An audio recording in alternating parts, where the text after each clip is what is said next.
Mike, let's talk about a specific program at DHS that you'd like to highlight. I know you just got on duty there, but you've been in that community for a while. There's a lot of focus on various activities. What's sort of, in the hopper right now that you'd like to highlight? Well, Luke, thanks for the question. And this is something near and dear to me.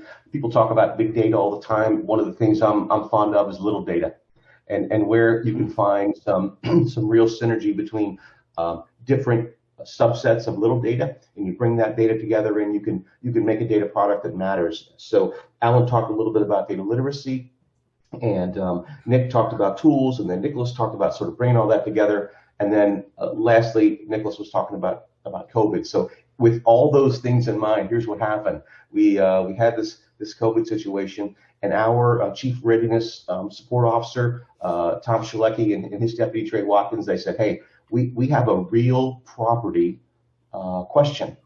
How much of our real property is relevant now? How much of it will be relevant as we move into the future? And what's the usage? What's the real usage? So we gave that group some tools. We gave them some data that they didn't normally have access to, and I'm specifically talking about network and login data.